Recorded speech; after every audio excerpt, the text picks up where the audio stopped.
Hello friend, आप सभी का हमारे यूट्यूब चैनल ब्राइट बुद्धि में आप सभी का स्वागत है। तो आइए आज हम पढ़ेंगे अध्याय 9 गंदे जल का निपटान। ये इससे पहले कि हमने अध्याय 8 तक के कंप्लीट कर चुके हैं, तो आप हमारे playlist SCERT Bihar board class 7 में जा कर के आप हमारे शेष अध्याय कंप्लीट कर सकते हैं और अपनी पढ़ाई को एक नई दिशा दे सकते हैं। और वीडियो अच्छा लगे तो लाइक, कमेंट और शेयर ज़रूर कीजिए। जो पहली बार आए हों वो चैनल को ज़रूर सब्सक्राइब करके बेल घंटी बजाएं। तो चलिए शुरू करते हैं। अध्याय 9 गंदे जल का निपटान। गोलू हमेशा की तरह अपने दोस्तों उत्पल, समी और रवि के साथ स्कूल जा रहा था। रास्ते में अचानक उसका जो पैर है केले के छिलके पर पड़ा और वो सड़क के किनारे बह रही नाली में गिर पड़ा।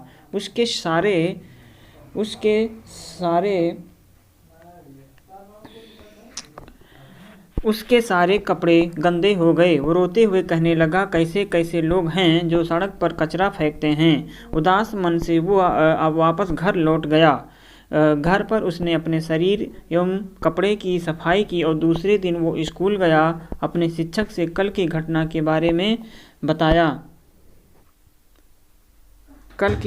बारे में अपने शिक्षक से उसने बताया। शिक्षक ने उससे सहानुभूति जताते हुए कहा कि ये बात सच है कि हम अपना घर काफ़ी पैसा खर्च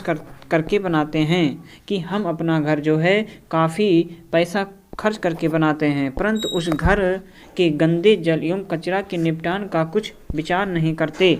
यह एक गंभीर समस्या है। इसके लिए हमें खुद जागरूक होना होगा एवं इसके प्रबंधन के उपाय करने होंगे। बच्चों से बात करते हुए शिक्षक महोदय ने कहा कि गंदे जल के निपटान के बारे में जानने से पहले हमें ये जान लेना चाहिए कि हम जल का उपयोग कहाँ कहाँ करते हैं और इसमें हमें क्या क्या गंदगियाँ मिल जाती हैं। अब बताइए कि आपके विद्यालय में गंदे जल की निकासी किस प्रकार होती है। झाग से भरपूर तेल मिश्रित काले भूरे रंग का जल जो बर्तन धोने की जगह, शौचालय, दुकान, होटल, लॉन्ड्री आदि से नालियों में जाता है, वे अपशिष्ट जल कहलाते हैं। अर्थात जल का जो भी मात्रा शौचालय, दुकान, होटल, लॉन्ड्री आदि से नालियों में जाता है, वे सब जो जल हैं वो अपशिष्ट जल कहलाता है। क्या आपने कभी सोचा है कि जल कहाँ से आता या कहाँ से जाता है और इसका क्या होता है। जल की सफाई करने की प्रक्रिया में जल के उपयोग से पहले हमें उसमें से प्रदूषण को अलग करना होगा। अपशिष्ट जल के ऊपर की यह प्रक्रिया सामान्य रूप से वाहित मल उपचार कहलाता है। क्या कहलाता है? ये वाहित मल उपचार कहलाता है। क्या आप जानते हैं कि विश्व जल दिवस कब मनाया जाता है? तो ये विश्व जल दिवस जो है 22 मार्च 2005 को संयुक्त राष्ट्र संघ ने 2005 से 15 की अवधि को जीवन के लिए जल पर कार्य के लिए अंतर्राष्ट्रीय दशक के रूप में घोषित किया है। अर्थात विश्व जल दिवस जो है ये 22 मार्च को मनाया जाता है। कब मनाया जाता? ये 22 मार्च को विश्व जल दिवस मनाया जाता है और इसकी शुरुआत 2005 से हुई थी। वाहित मल क्या है? आइए जानते हैं हम वाहित मल क्या है। वाहित मल घरों, स्कूलों, होटलों, अस्पतालों, उद्योग, कार्यालयों और अन्य उपयोगों के बाद बहने वाला वाहित अपशिष्ट जल होता है। इसमें वर्षा जल भी शामिल होता है जो तेज वर्षा के समय गलियों में बहता है। सड़कों और छतों से बह करके आने वाला वर्षा जल अपने साथ हानिकारक पदार्थों को ले आता है। वाहित मल द्रव्य रूपी अपशिष्ट होता है। इसमें अधिकांश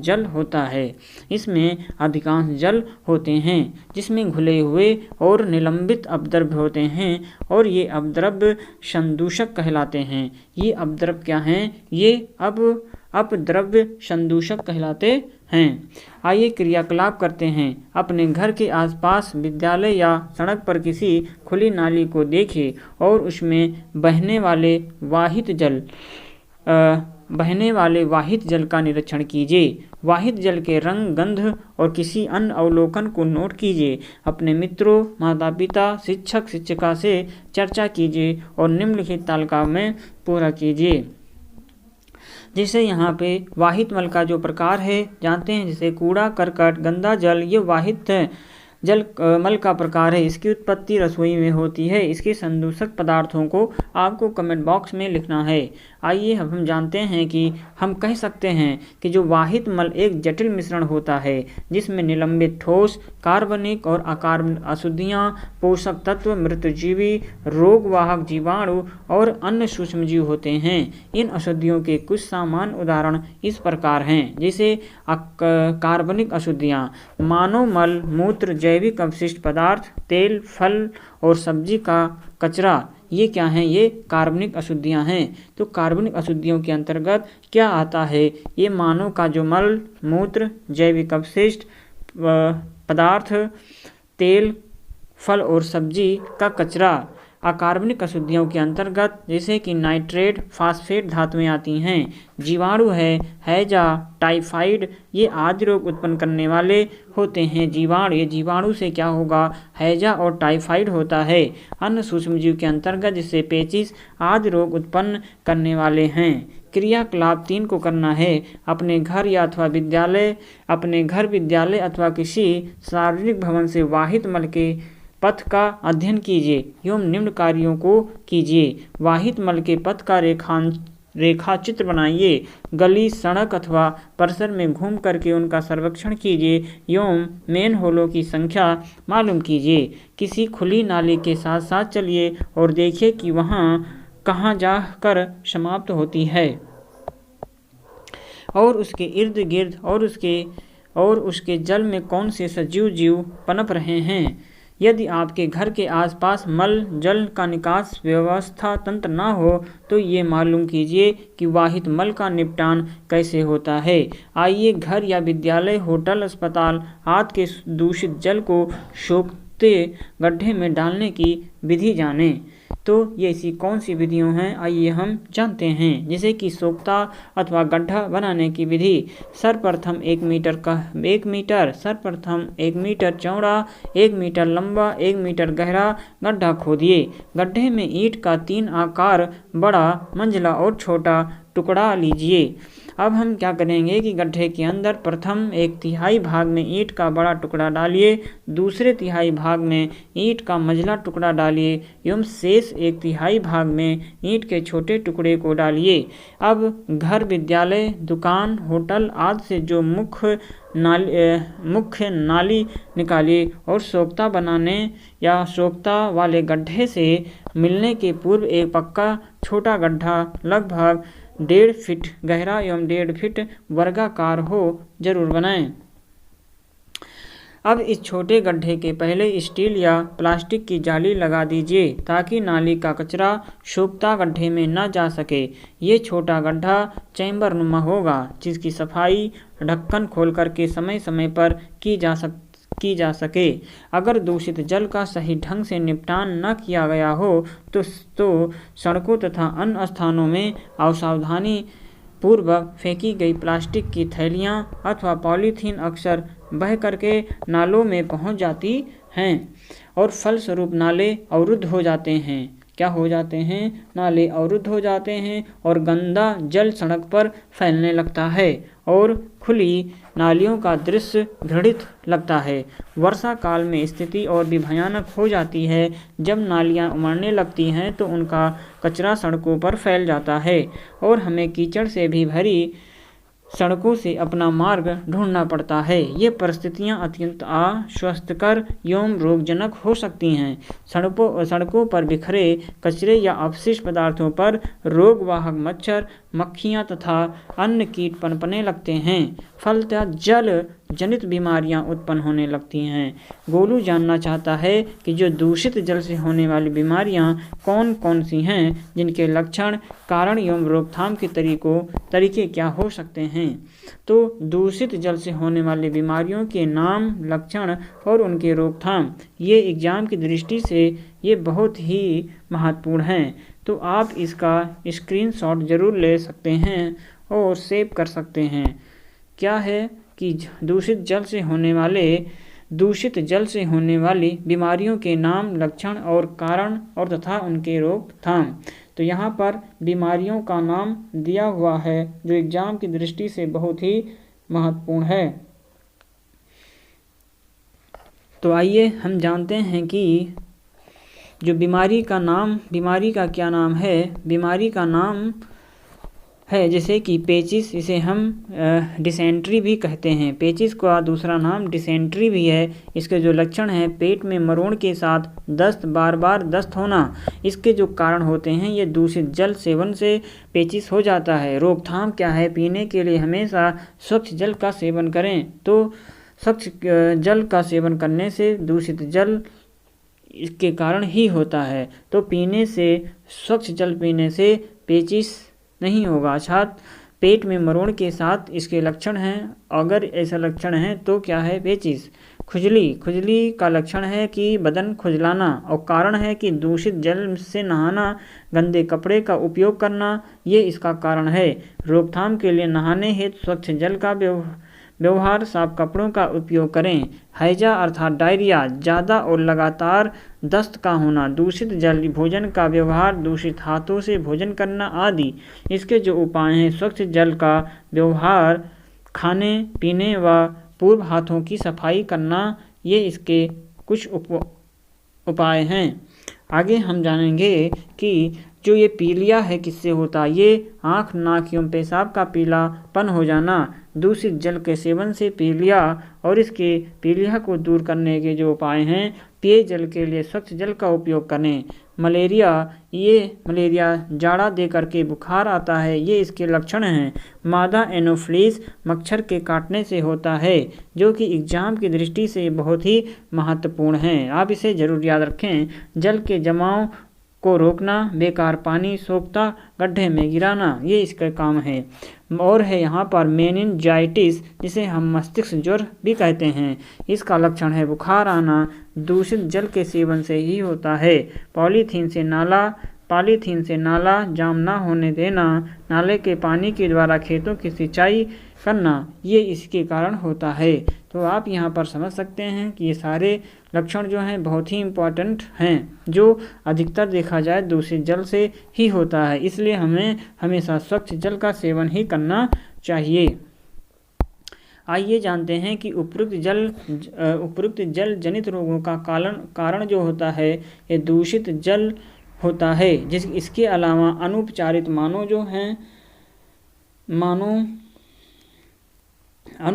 मानव मल भी एक प्रमुख कारक है। आज हमारी जनसंख्या का एक बड़ा भाग खुले स्थानों, नदी के किनारे, रेल पटरियों, खेतों और अनेक बार सीधे जल स्रोतों में ही मल त्याग करता है। अतः अनुपचारित मानव मल जल जनित रोगों का सबसे सुगम पथ बन जाता है। क्या आप जानते हैं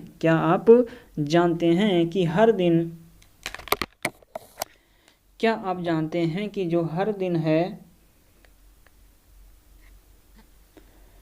हर दिन दुनिया भर के पानी में 20 लाख टन सीवेज औद्योगिक और कृषि के लिए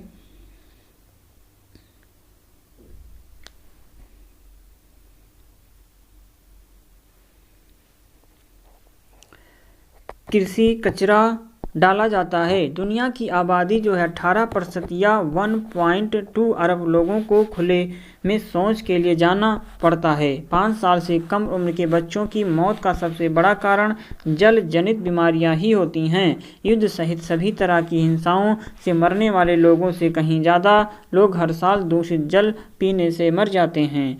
तो 72 देशों के 14 करोड़ लोग आर्सेनिक युक्त जल पीने के विवश हैं। अर्थात 72 देशों के 14 करोड़ लोगों जो हैं वो आर्सेनिक युक्त जल पीने को विवश हैं।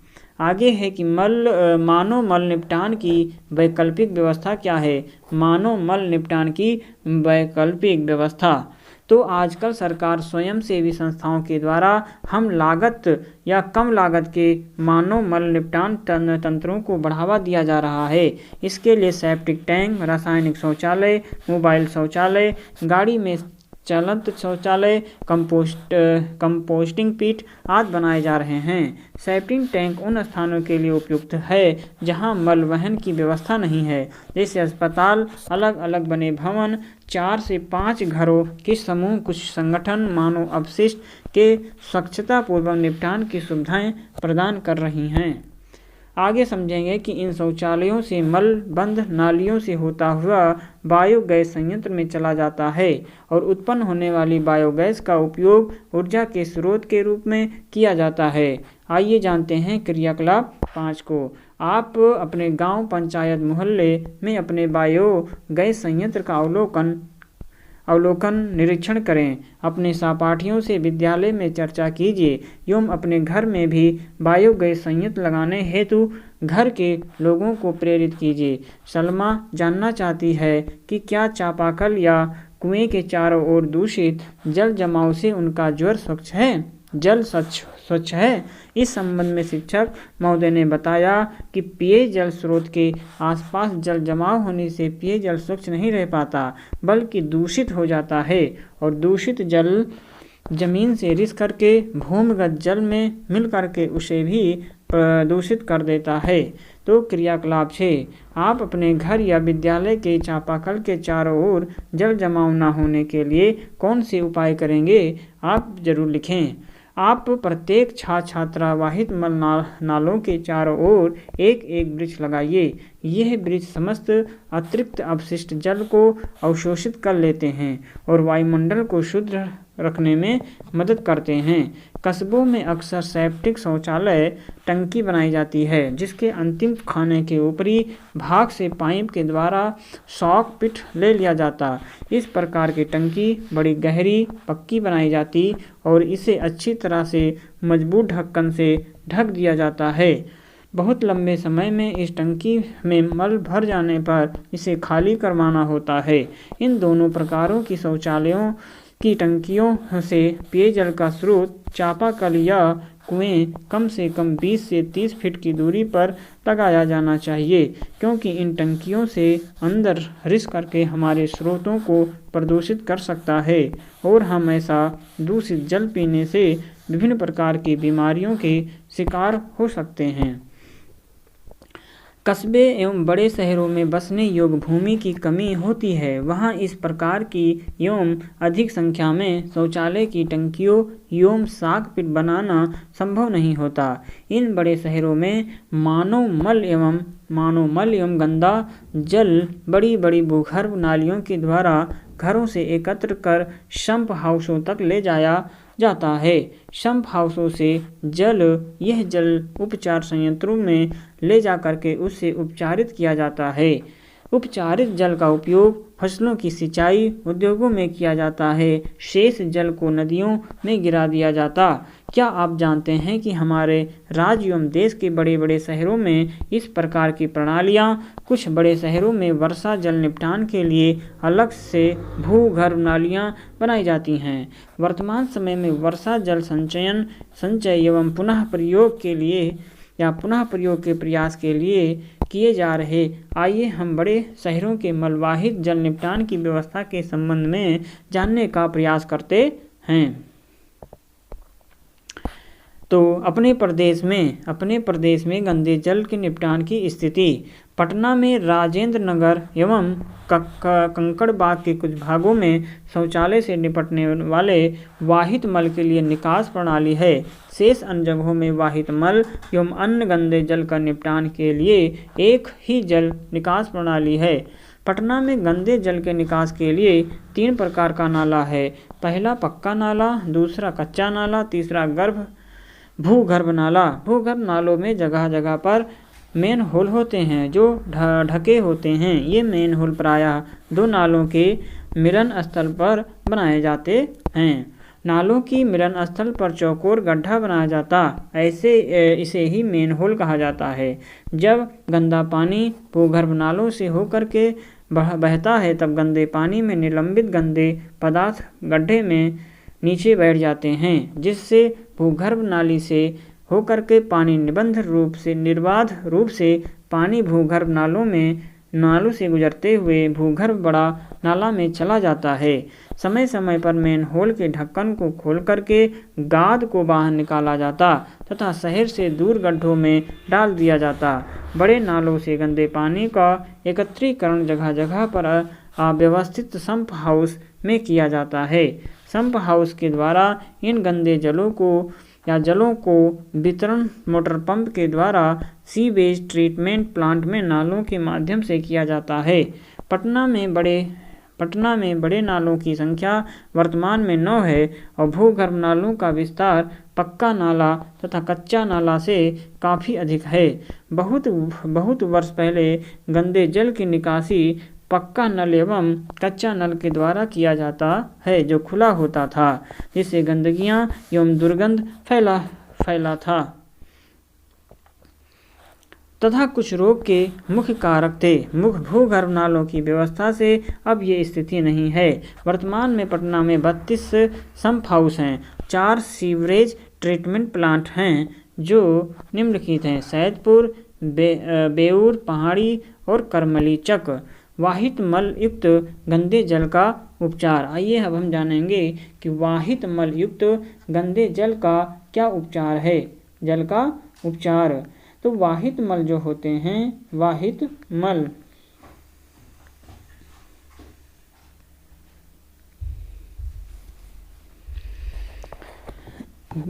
मल युक्त गंदे जल में कई प्रकार के रोग फैलाने वाले जीवाणु एवं विषाणु होते हैं, जिससे पानी में घुलित ऑक्सीजन एवं जीवाणुओं के द्वारा लिए जाने से ऑक्सीजन की मात्रा कम रहती है। इसके लिए पानी के उपचार के लिए ये ध्यान रखा जाता है कि इन सभी जीवाणुओं को नष्ट कर दिया जाए तो ऑक्सीजन की खपत कम होगी। इसीलिए गंदे जल को ग्रीड चैम्बर में डाल करके उसके ठोस पदार्थ को अवक्षेपित कराया जाता। रासायनिक विधियों के द्वारा सभी जीवाणुओं से मुक्त किया जाता है। उपचारित जल में हवा के झोंकों से ऑक्सीजन को पानी में घुलाया जाता। जिस संयंत्र में ऑक्सीजन को पानी में घुलाया जाता है उसे वातित लैगून कहा जाता। उपचारित जल का व्यवहार उद्योग में तथा कृषि में सिंचाई के लिए किया जाता और प्रत्येक वाहित मल उपचार संयंत्र प्रतिदिन 10 लाख लीटर गंदे जल से ज़्यादा का उपचार करने की क्षमता रखता है।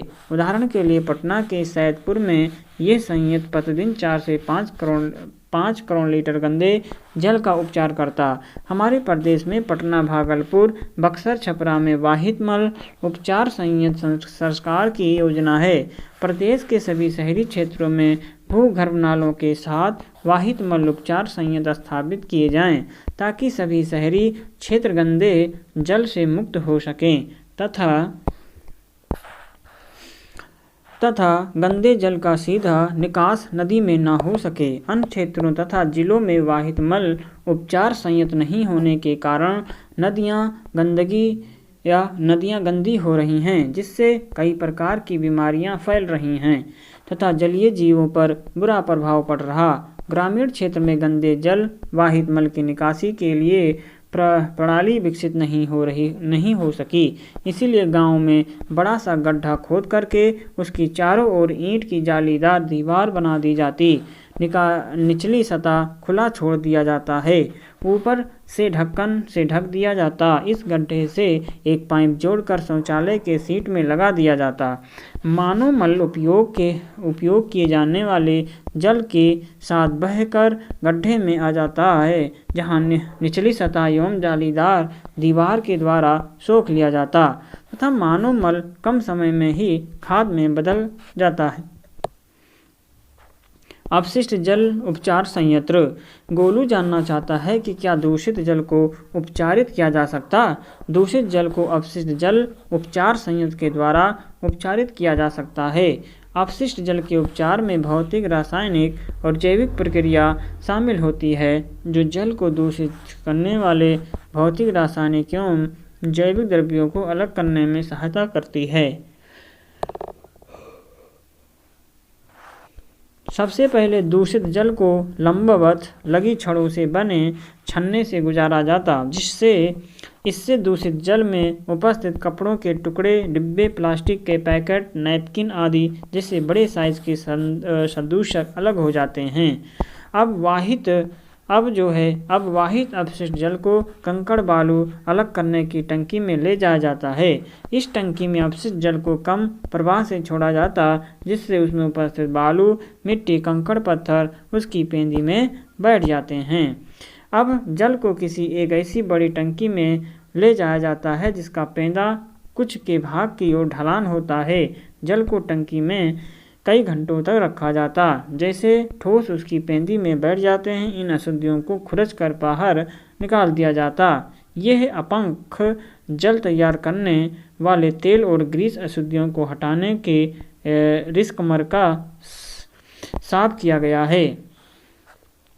अब अपांग अर्थात स्लज को एक अलग टंकी में ले जाया जाता, जहां वो अवायवीय जीवाणुओं के द्वारा अपघटित हो जाता। इस प्रक्रिया में उत्पन्न होने वाले बायोगैस का उपयोग ईंधन के रूप में अथवा विद्युत उत्पादन के रूप में किया जा सकता है।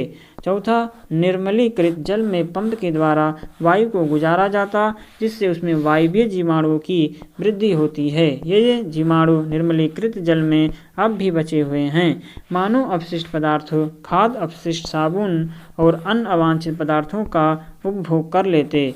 कई घंटों के बाद जल में निलंबित सूक्ष्मजीव टंकी की पेंदी में सक्रियत अपंग के रूप में बैठ जाते हैं। अब शीर्ष भाग से जल को निकाल दिया जाता और सक्रियहित अपांग लगभग 97% जल है। जल को बालू बिछा करके बना है शुष्कन तलों अथवा मशीनों के द्वारा हटा दिया जाता। शुष्क अपंग का उपयोग खाद के रूप में किया जाता है, जिससे कार्बनिक पदार्थ और पोषक तत्व पुनः मिट्टी में वापस चले जाते हैं। और फिर उपचरित जल में अल्प मात्रा में कार्बनिक पदार्थ और निलंबित तत्व होते हैं। इसे समुद्र, नदी अथवा भूमि में विसर्जित कर दिया जाता है।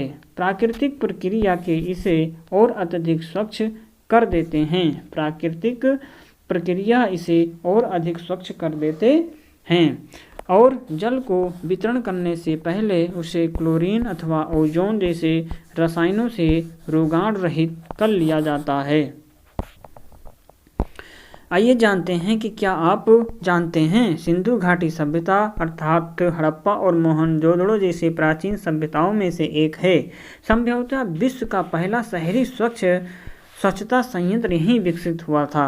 शहर में स्थित प्रत्येक घर कुओं से जल प्राप्त करते थे। स्नान के लिए अलग कक्ष होता था और व्यर्थ जल बंद नालियों से बाहर निकालने का प्रबंध था, जो प्रमुख सड़कों और गलियों से बनी होती थी।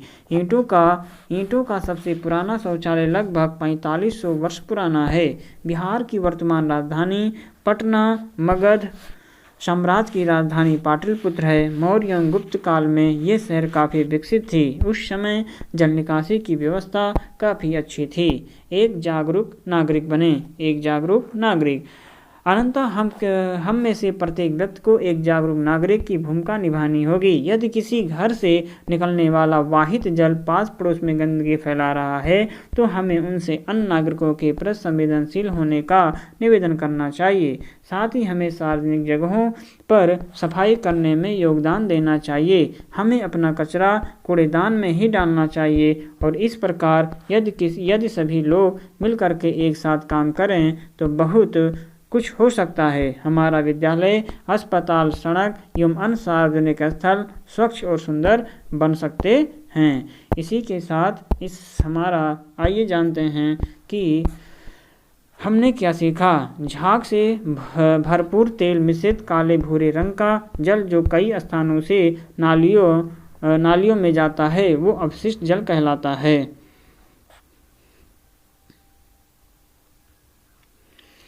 वाहित मल द्रव रूपी अपशिष्ट होता है जिसमें घुले हुए और निलंबित अपद्रव होते हैं। जल जनित रोगों का कारण दूषित जल एवं अनुपचारित मानव मल है। बायोगैस का उपयोग घर में भोजन बनाने, रोशनी करने में किया जाता है।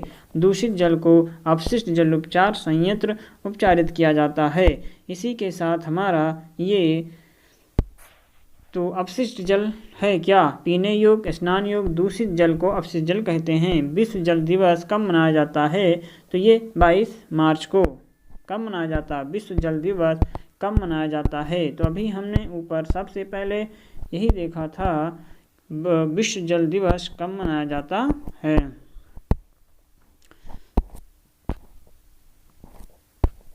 तो विश्व जल दिवस 22 मार्च को मनाते हैं। कब मनाते हैं? तो विश्व जल दिवस 22 मार्च को मनाते हैं। आगे है दूषित जल से होने वाली बीमारियां क्या हैं? तो पेचिश, पीलिया, खुजली या कैंसर। तो पेचिश, पीलिया रोग का कारण दूषित जल का व्यवहार, गंदे कपड़े पहन। तो दूषित जल का व्यवहार, चापाकल कुएं के पास जल जमाव से पेयजल कैसे हो जाते हैं? तो ये दूषित हो जाते हैं। तो इसी के साथ हमारा ये अभ्यास भी समाप्त होता है। तो अब हम मिलेंगे किसी एक नए अध्याय में। तब तक आप पढ़ते रहें, मस्त रहें। नमस्कार।